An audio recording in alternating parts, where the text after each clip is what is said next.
Class question number 1 fifth part. But actually में जो 1 का फिफ्थ पार्ट है इसके इंडिविजुअल 2-3 पार्ट्स हैं, पार्ट ए, बी एंड सी। तो मैंने पार्ट ए कॉपी किया है। स्टेटमेंट इसका थोड़ा सा डिफरेंट है।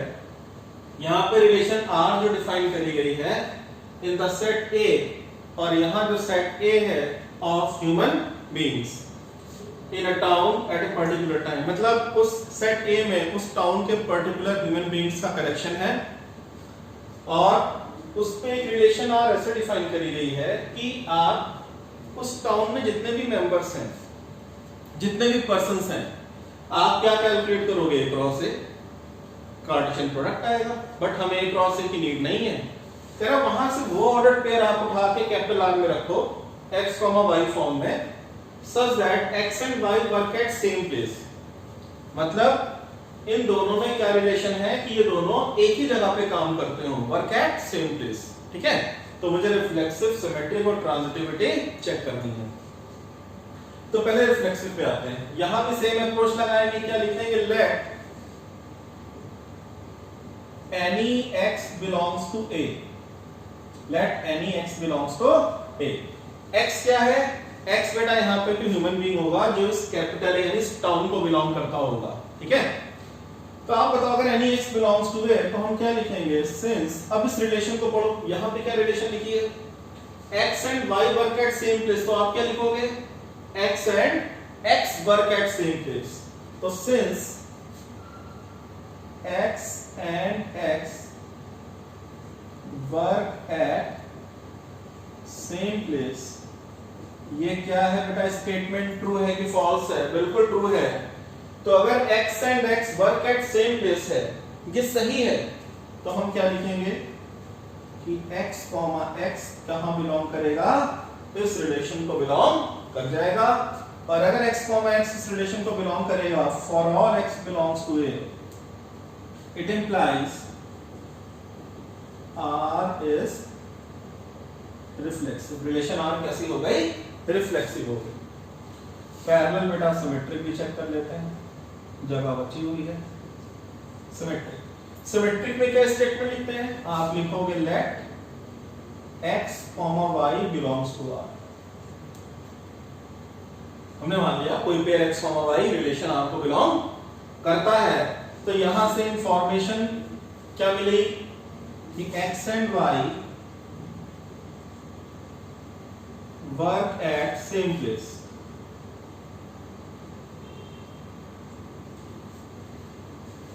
तो अगर हमने ये माना कि कोई ऑर्डर पे रिलेशन को बिलोंग करता है तो फिर ये रिलेशन होल्ड होगी, तभी हमने माना है।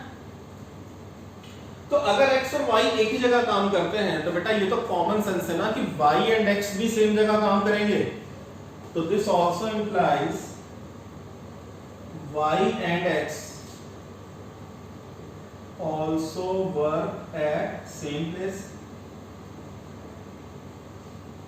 कहने का मीनिंग ये है, पकड़ना आपको किस पॉइंट को है। हमेशा बेटा जब भी आप स्टेटमेंट को रीड करो ना, फर्स्ट और सेकंड करके रीड किया करो। ये x y का मतलब हुआ फर्स्ट और second, first and second, first and second work at same place. तो हम x, y लिख रहे हैं। यहां आ रहा है second and x, second and first also work at same place. तो यहां से क्या इंफॉर्मेशन मिली कि y, x also belongs to relation r। मतलब रिवर्स पेयर आ गया। अगर x, y रिलेशन को बिलोंग करता है इस रिलेशन के अकॉर्डिंगली, तो इस रिलेशन में क्या इंफॉर्मेशन दी कि y, x also work at same place, मतलब y, x भी रिलेशन को बिलोंग कर जाएगा। तो हम लिखेंगे since x, y belongs to r, it implies y, x also belongs to r। तो r कैसी हो गई? सिमेट्रिक हो गई। रिलेशन हमारी सिमेट्रिक भी है, no doubt.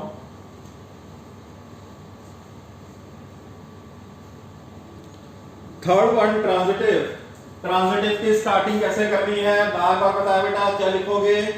Late x, y belongs to r and जरूर लगाना, and y, z belongs to r। तो अगर x, y r को बिलोंग करता है तो इंफॉर्मेशन क्या मिलेगी? कि x and y work at same place.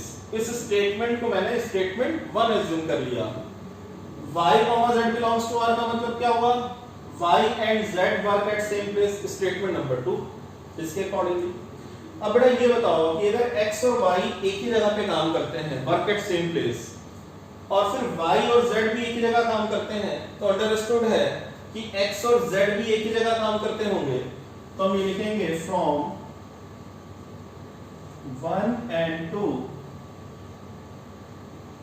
x and z work at same place। और अगर x and z work at same place लिख रहे हैं, अगर आप x and y work at same place लिखते हो तो x, y लिखते हो। तो अगर x and z work at same place आ गया तो हम क्या लिखेंगे कि it implies x, z also belongs to R। ठीक है, तो फाइनली आप क्या लिखोगे?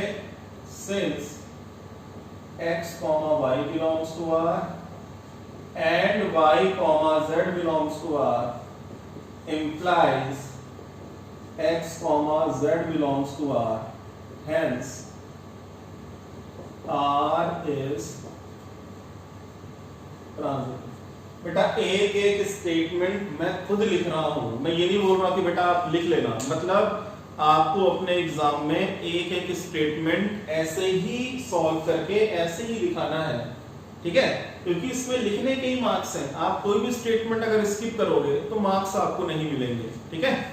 नोट डाउन, ये रिलेशन हमारी ट्रांजिटिव भी है।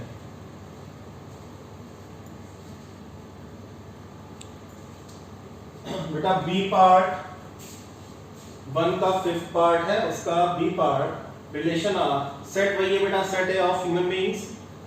Capital R is defined as ऐसे ऑर्डर पेयर लिखो x and y live in same locality, ठीक है? तो बेटा ये बी पार्ट होमवर्क है, जैसे भी आपने ये पार्ट किया वैसे आप ट्राई करोगे। मैं ये बता दे रहा हूं, ये रिफ्लेक्सिव भी है, सिमेट्रिक भी है एंड ट्रांजिटिव भी है। तो बी पार्ट खुद से ट्राई करना है। हम सी पार्ट ट्राई करेंगे। एक ऑर्डर पेयर x, y, यहां पे रिलेशन डिफाइन है कि x is exactly 7 centimetre taller than y, ठीक है? x is exactly 7 centimetre taller than y। तो रिफ्लेक्सिविटी पे आते हैं बेटा। रिफ्लेक्सिव आप क्या लिखोगे? Let any x belongs to a। let any x belongs to a।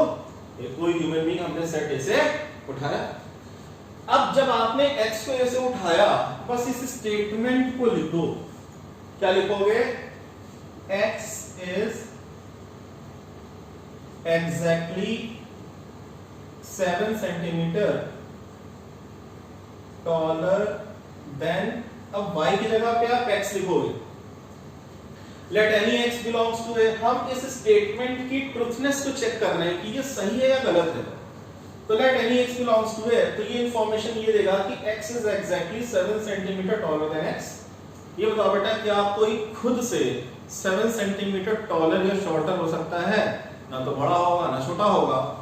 तो ये क्या है? रॉन्ग है। एक्सप्लेन कर दो। No one can taller than himself oblique herself, ठीक है? Since no one can taller than himself oblique herself, मतलब ये रॉन्ग क्यों है उसका हमने एक्सप्लेनेशन दे दिया। तो इसका मतलब ये हुआ कि x, x रिलेशन को बिलोंग नहीं करेगा। इस रिलेशन के अकॉर्डिंगली x, x इस कैपिटल R को बिलोंग नहीं करेगा। और अगर x, x बिलोंग नहीं करेगा तो इसका मतलब क्या हुआ कि रिलेशन हमारी रिफ्लेक्सिव नहीं है। तो क्या लिख के आओगे? Not reflexive. सिमेट्रिक बेटा इजी है, यही बताता हूं मैं। सिमेट्रिक में क्या लिखते हो? Let x, y belongs to R। Let x, y belongs to R। ये बेटा आप कॉपी कर लेना, जगह उधर है नहीं। तो मैं इधर ही बताता हूं सिमेट्रिक। लिखोगे let x, y belongs to, एक ऑर्डर पेयर हमने कैपिटल आर को बिलोंग करता है एज्यूम कर लिया। तो ये क्या इंफॉर्मेशन देता है कि x is exactly 7 centimetre taller than y। बेटा ये हमने लिखा कि x 7 सेंटीमीटर टॉल है, किससे? y से। तो आप बताओ रिवर्स रिलेशन में आप क्या लिखोगे? क्या आप रिवर्स रिलेशन में एग्जैक्टली सेम लिखोगे कि x exactly 7 centimetre taller than y implies, हम ये तो नहीं लिखेंगे कि y is exactly 7 centimetre taller than x। अगर x 7 सेंटीमीटर टॉलर है तो फिर y 7 सेंटीमीटर शॉर्टर होगा, टॉलर तो होगा नहीं। तो ये स्टेटमेंट इंप्लाइज क्या करता है? रिवर्स ऑर्डर में क्या इंप्लाइज करता है कि y is exactly 7 centimetre shorter than x। तो हमें यहां पे x और y के बीच जो रिलेशन थी, सेम रिलेशन y और x के बीच में नहीं मिली। It implies y, x doesn't belongs to r। y, x relation को बिलोंग नहीं करता है। तो हम ये लिखेंगे कि since x, y belongs to r but y, x doesn't belongs to r, so relation is not symmetric। मतलब रिफ्लेक्सिव भी नहीं है, सिमेट्रिक भी नहीं है। कॉपी करो, फिर चेक करते हैं ट्रांजिटिव है या नहीं है। Class third transitive. ट्रांजिटिविटी में बेटा मैंने क्या सिखाया है कि आप पहले स्टेटमेंट लिखोगे कि x, y let x, y belongs to r and y, z belongs to r।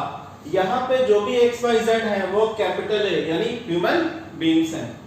तो x, y रिलेशन को बिलोंग करता है, मतलब पढ़ो क्या है, x is exactly 7 centimetre taller than y। तो हमने आगे लिख दिया, इसको स्टेटमेंट 1 मान लिया।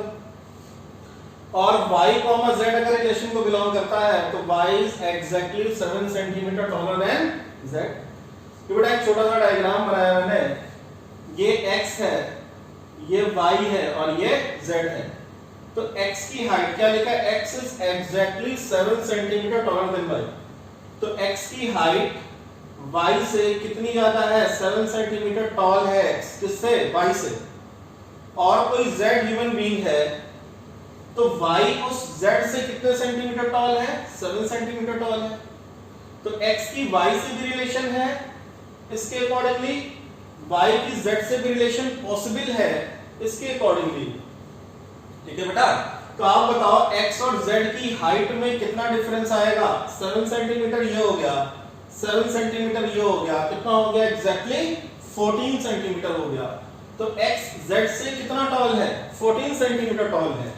तो इट इंप्लाइज, आप लिखोगे from 1 and 2 x is exactly 14 centimeter taller than z। It implies x, z doesn't belongs to r। बेटा x, z रिलेशन को बिलोंग तभी करता जब x और z में भी एग्जैक्टली 7 सेंटीमीटर का डिफरेंस आता, बट वो तो लॉजिकली पॉसिबल नहीं है।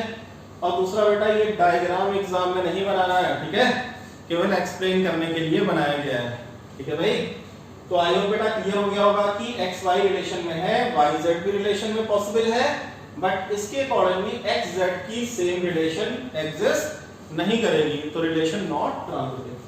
तो आप लिखो बेटा क्या है? Not transitive.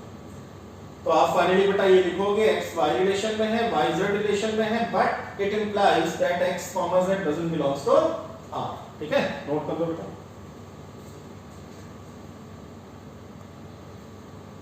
बेटा इसी का D part, and this is very very important part. ठीक है, थोड़ा सा कॉन्सेप्चुअल है ये। बेटा स्टेटमेंट वही है, set A of human beings, relation defined x, y, x is wife of y, x is wife of y। आपको पता करना है कि ये रिलेशन इस सेट ए पे रिफ्लेक्सिव है या नहीं है, सिमेट्रिक है या नहीं है, या ट्रांजिटिव होगी या नहीं होगी। तो ध्यान से सुन बेटा, रिफ्लेक्सिविटी मैंने लिया let any x belongs to A. एक चीज बेटा आप तुरंत कॉपी करो कि अगर लिखा है कि x is wife of y, तो इसका मतलब x क्या है, फीमेल, और y क्या है, कोई male. x is female, y is male, ठीक है। x is wife of y, तो मैंने मान लिया कि कोई x कैपिटल A से उठाया, मतलब मैंने किसी फीमेल को कैपिटल A जो कि टाउन ह्यूमन बीइंग्स का है, वहां से कैपिटल A से मैंने किसी फीमेल को उठाया, x बिलोंग्स टू A। अब आप इस स्टेटमेंट को लिखो, क्या लिखोगे, x is wife of x according to this relation. अब ये बताओ बेटा, क्या कोई खुद की वाइफ हो सकती है, x is wife of y, ठीक है भाई, ऐसा पॉसिबल नहीं है। तो ये क्या है, रॉन्ग है। क्या लिखोगे, since no one can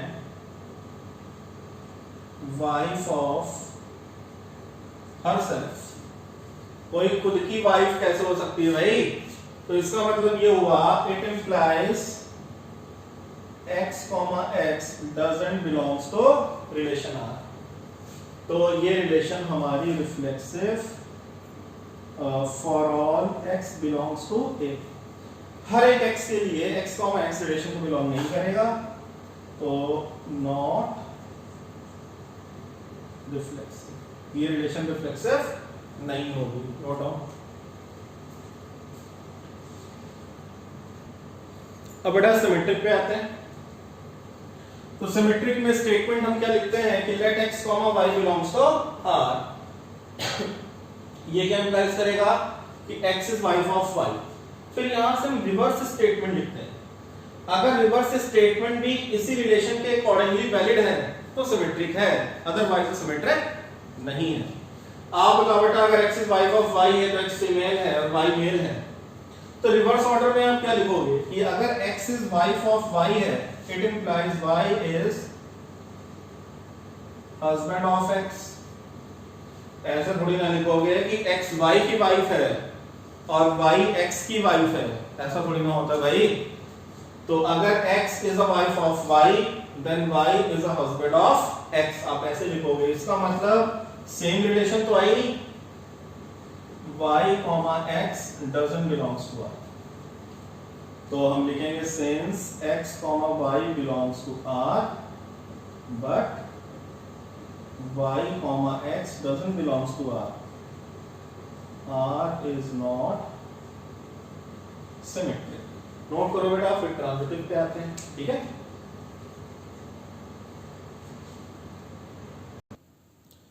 class transitive पे आते हैं। बेटा इस क्वेश्चन में ट्रांजिटिविटी को बहुत ध्यान से समझना है, ठीक है भाई, बड़े ध्यान से सीखो। ट्रांजिटिविटी में हमेशा हम इस अप्रोच से ये सिखा रहे हैं कि आप ऐसे लिखा करो, let x, y belongs to R and y, z belongs to R, ठीक है। पर इस क्वेश्चन में हम x, y belongs to R तो लिखा, बट ये नहीं लिख सकते, ये हम लिख ही नहीं पाएंगे। मतलब x की रिलेशन y से है, बट y की किसी भी z से रिलेशन नहीं हो सकती अकॉर्डिंग टू दिस रिलेशन। समझो कैसे, इधर देखो बेटा, डायग्राम की हेल्प से थोड़ा एक्सप्लेन कर रहा हूं मैं। x is a wife of y, मतलब x एक फीमेल है और y एक मेल है। तो ये x क्या है, x is wife of y, x is wife of y। अब अगर आप ये बोलोगे कि y, z belongs to R, मान लो कोई ये लिख दे कि y, z भी रिलेशन को बिलोंग करता है, तो वो क्या बोलेगा y is wife of z, y is wife of z। इधर देख बेटा y क्या है, मेल है, तो क्या मेल किसी की वाइफ हो सकता है? मतलब y आगे किसी z से रिलेशन रखेगा ही नहीं according to this particular given relation. तो इसका मतलब कि जिस पॉइंट पे एंड होगा इस रिलेशन में, ऑर्डर पेयर में जिस पॉइंट से एंड होगा उस पॉइंट से स्टार्टिंग होने वाला कोई पेयर ही प्रेजेंट नहीं होगा। बात पकड़ में आ रही है? जिस पॉइंट पे एंडिंग होती है उस पॉइंट से स्टार्टिंग वाला पेयर ढूंढते हो आप। पर यहां बेटा ऐसा केस आ रहा है कि जिस पॉइंट से एंड होगा उस पॉइंट से स्टार्ट होने वाला कोई भी पेयर एग्जिस्ट ही नहीं करेगा, क्योंकि mail can not be wife of anyone.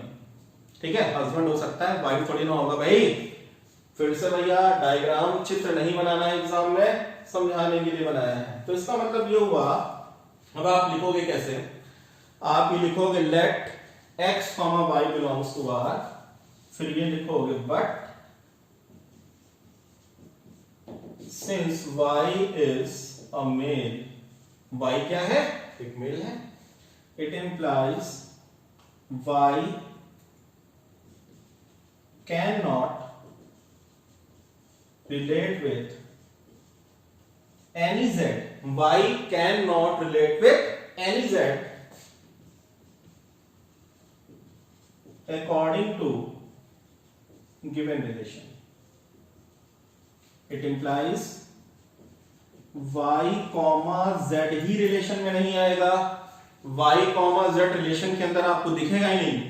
तो आप बताओ बेटा ट्रांजिटिविटी के लिए क्या लिखते थे? जहां पे एंड हो रहा हो अगर वहां से स्टार्टिंग होने वाला कोई मिलता तब हम x और z के बीच की रिलेशन चेक करते। और ये बताया था कि अगर एंड हो रहा है जहां पे वहां से स्टार्ट होने वाला कोई पॉइंट ही नहीं है तो ट्रांजिटिविटी के लिए कोई इशू, कोई प्रॉब्लम नहीं है। मतलब ये रिलेशन आपकी ट्रांजिटिव हमेशा होगी। तब आप यहां पे लिखोगे फाइनली कंक्लूजन क्या निकला? Since we do not find any situation, वही बेटा, such that x, y belongs to R and y, z belongs to R, but x, z doesn't belongs to R। क्योंकि हमको यहां पे कोई भी ऐसी कंडीशन नहीं मिल रही कि x, y भी हो एंड y, z भी हो, क्योंकि y, z तो बिलोंग ही नहीं कर पाएगा। बात पकड़ में आ गई ना?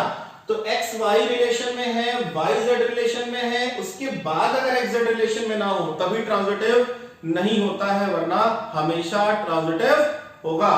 तो that's why this relation is a transitive relation. It implies क्या है रिलेशन? ये हमारे ट्रांजिटिव रिलेशन है।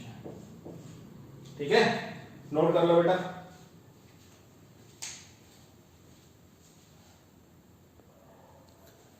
क्लास ई पार्ट 1 का 5th का बेटा लास्ट पार्ट है ई पार्ट। लिखा रिलेशन x, y, ऐसा ऑर्डर पेयर उठाओ ह्यूमन बीइंग के सेट से कि x is father of y, मतलब फर्स्ट वाला सेकंड वाले का फादर है, x is father of y। तो जब भी बेटा ऐसी ब्लड रिलेशन टाइप की कोई चीज लिखी हो तो वहां पे आप हमेशा इन पे फोकस कर लिया करो। अगर x y का फादर है तो y क्या क्या हो सकता है? y या तो x का सन होगा या फिर y x की क्या हो सकती है? डॉटर। मतलब y और x के बीच में आप रिवर्स रिलेशन क्या बोलोगे कि अगर x y का फादर है तो फिर y या तो x का सन है या फिर y x की डॉटर है। बेटा इतना क्लियर हो गया? अब आगे बढ़ते हैं रिफ्लेक्सिविटी पे। क्या लिखोगे? Let any x belongs to a, कोई x हमने सेट a को लिया, ह्यूमन बीइंग से उठाया। अब क्या लिखोगे? x इज, अब इसी स्टेटमेंट को लिखना है और इसकी ट्रुथनेस को चेक करना है कि जो आया वो सही है या गलत है। तो आप बताओ x is father of x। भैया क्या कोई खुद का फादर हो सकता है यार? x is father of x क्या है? गलत है। तो ये क्या है? रॉन्ग है। तो स्टेटमेंट लिख देना, no one can father of himself, कोई भी खुद का पिता नहीं हो सकता। ठीक है भाई, तो ये क्या हो गया, नॉट रिफ्लेक्सिव, नॉट रिफ्लेक्सिव। अब सिमेट्रिक पे आ जाओ, क्या लिखोगे, let x, y belongs to R। तो यहां से क्या इंफॉर्मेशन है कि x is father of y। अगर हम बोल रहे हैं x is father of y, reverse में क्या आता, y फादर ऑफ x, तो y को x बिलोंग कर जाता। पर बेटा पहले बताया कि y या तो सन होगा या फिर y डॉटर होगी, किसकी, x की। तो अगर x y का फादर है तो यहां से कंक्लूजन क्या निकला, it implies y may be son oblique daughter of x। y या तो x का सन होगा या y x की डॉटर भी हो सकती है, क्योंकि y का जेंडर क्लियर नहीं है। ठीक है भाई, अब इसका मतलब ये हुआ कि since x, y belongs to R but y, x doesn't belongs to R। अच्छा, डजंट बिलोंग्स टू R हम इसलिए लिख रहे हैं क्योंकि ये बोल रहा है कि जो x की y से रिलेशन है वही रिलेशन y की x से होनी चाहिए, तब तो y, x होगा, अदरवाइज y, x नहीं होगा। वरना आप तो बोलोगे सर x की y से रिलेशन है, y की x से रिलेशन तो आ रही है ना, y x का क्या सन हो सकता है, डॉटर हो सकता है, इससे मीनिंग नहीं है। ये सिमेट्रिक का मतलब ये हुआ कि जो x की y से रिलेशन है सेम रिलेशन y की x से होनी चाहिए। तो बेटा ऐसा थोड़ी ना होगा यहां पे, तो क्या लिखोगे, नॉट सिमेट्रिक। फिर ट्रांजिटिविटी पे आते हैं। ठीक है भाई,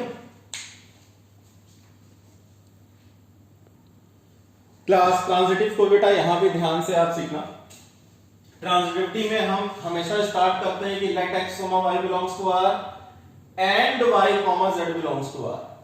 बस पिछले क्वेश्चन में हमने कहा था कि y, z की पॉसिबिलिटी नहीं है, वो एक्सप्लेन किया तो सामने आ गया होगा। तो x, y belongs to R लिखना है और y, z belongs to R and करके तभी लिख पाओगे जब उसकी पॉसिबिलिटी हो सकती होगी, और यहां हो सकती है। आप बताओ बेटा, x y का फादर है, अब ये अलग बात है कि y सन है या डॉटर है, इसमें कंफ्यूजन है, पर केस तो बन रहा है ना। मान लो y सन है, फॉर एग्जांपल y सन भी हो सकता है, तो अगर y सन है तो ये किसी z का फादर तो हो सकता है ना। पॉसिबिलिटी है या नहीं है, पॉसिबिलिटी की बात हो रही है। वहां तो पिछले क्वेश्चन में पॉसिबिलिटी क्या नहीं थी कि अगर x is a wife of y था तो y का जेंडर हमारा क्लियर था कि y क्या है, मेल है। ठीक है, y क्या हो गया, मेल, और मेल किसी की वाइफ नहीं हो सकती। दैट्स व्हाई हमने वहां लिखा था y, z R को बिलोंग ही नहीं करेगा। बट यहां पे जेंडर हमारा क्लियर नहीं है, but there is a possibility कि y सन अगर हो गया तो फिर वो किसी z का फादर हो सकता है। तो हमने लिखा कि let x, y belongs to R and y, z belongs to R। तो ये क्या इन्फॉर्म करेगा, x is father of y, ये क्या इन्फॉर्म करेगा, y is father of z।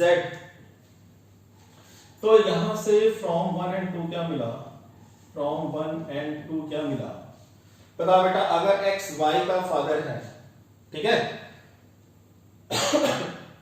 मतलब ऐसा सोचो कि x तुम हो, x क्या हो, तुम हो, sorry, x is father of y, मतलब x क्या है y तुम हो, और x क्या है आपके फादर, और y is father of z। In future जब आप किसी के फादर बनोगे, ठीक है, अगर आप मेल हो तो उस कंडीशन में x और z में क्या रिलेशन आएगी, x और z में क्या रिलेशन आएगी, x z का फादर थोड़ी ना होगा भाई। x क्या है, y का फादर है, y z का फादर है, तो x क्या हो गए, z के ग्रैंडफादर हो गए। तो यहां से क्या कंक्लूजन मिला, x is grandfather of z। It implies क्या हुआ कि x, z doesn't belongs to R। x की y से रिलेशन ये हो सकती है, y की z से भी रिलेशन हो सकती है, बट x और z में तो ये रिलेशन कभी नहीं आएंगी, क्योंकि x z का फादर कभी नहीं हो सकता, ग्रैंडफादर होगा। तो इसमें इट इंप्लाइज क्या लिखोगे, since x, y belongs to R and y, z belongs to R doesn't implies x, z belongs to R। ये भी हो सकता है, ये भी हो सकता है, बट यहां से ये कंक्लूजन नहीं निकल के आया कि x, z बिलोंग करता है। इट इंप्लाइज क्या हुआ, नॉट ट्रांजिटिव, ये रिलेशन हमारी ट्रांजिटिव नहीं है। आइयो बेटा क्लियर हो गया होगा, नोट करो जल्दी से इसको।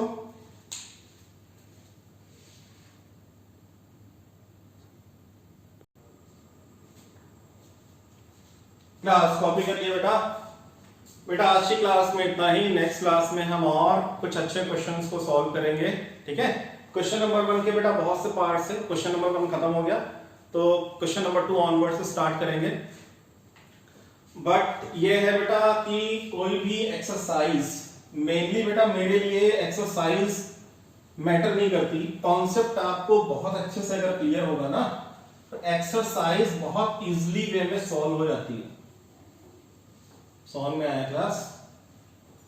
बेसिकली बेटा जो बच्चे ऑनलाइन मैथ्स क्लासेस के लिए इंटरेस्टेड हो, चाहे वो 9th क्लास हो, 10th, 11th या फिर 12th, बोर्ड कोई भी हो, ICSE, CBSE, ISC board, even UP board, English medium, क्योंकि UP board and CBSE board दोनों कॉमन है। यूपी बोर्ड, सीबीएसई बोर्ड दोनों बोर्ड एग्जैक्टली सेम बुक्स है। यूपी बोर्ड में सीबीएसई बुक्स फॉलो करते हैं, ठीक है। तो बस यूपी बोर्ड इंग्लिश मीडियम का बच्चा हो, किसी भी बच्चे को अगर ऑनलाइन क्लासेस चाहिए, चाहे 9, 10, 11, 12 मैथ्स के रिगार्डिंग, तो बेटा ये नंबर मैं नोट कर रहा हूं, इस नंबर पे व्हाट्सएप करके आप अपनी डिटेल सेंड कर दो, ठीक है। बस नीचे ये लिख देना कि कौन सी क्लास है, ठीक है, आप कहां किस सिटी को बिलोंग करते हो, आपका बोर्ड कौन सा है, ठीक है, और किस क्लास के लिए इंटरेस्टेड हो। तो आपको सारी डिटेल्स उसी नंबर पे मिल जाएगी जिस नंबर से आप व्हाट्सएप करोगे, ठीक है class. Thank you so much.